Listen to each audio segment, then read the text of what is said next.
मासूम अब्दुल हादी सैलाबी रेले में गिरा। चच्ची बेटे को बचाने के लिए पानी में कूद गईं। वालिद ने भी जान की बाजी लगा दी। वालिद, चच्ची और कजन की नागहानी मौत ने बच्चे पर सख्ता तारी कर दिया। आप बीती सुनाई तो गम चेहरे पर आया था। ऑपरेशन के दौरान 3 साल अब्दुल हादी की लाश मिल गई। मैयत लेने के लिए खानदान के कुछ लोग वापस चिल्लास पहुंचे। फहद इस्लाम और डॉक्टर मिशल फातिमा की मैयतें इस्लामाबाद से लोधना रवाना की गईं, जबकि 18 दीगर सयाहों की तलाश के लिए ऑपरेशन जारी है। वजीर आला ने चिल्लास में मुतासरा इलाकों का दौरा किया। कहा 3 से 4 दिनों में सड़कें बहाल हो जाएंगी। तूफानी बारिशों, लैंडस्लाइडिंग और फ्लैश फ्लडिंग ने सयाहती मकामात का नक्शा ही बदल डाला। थोर और एंगर के इलाकों में 2 मसाजिद और मुतादिद ज़राई ज़मीनें मुतासिर हुईं। मस्जिद में जाते हुए 2 बच्चे बेरहम मौजों का निशाना बन गए। दियामिर में 50 से ज्यादा घर सफाई हस्ती से मिट गए। शाराए कराक्रम जगह जगह से बंद, जबकि हजारों सयाह फंस गए।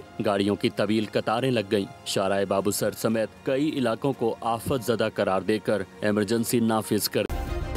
सब्सक्राइब करें और बेल दबाएं ताकि कोई खबर रह न जाए।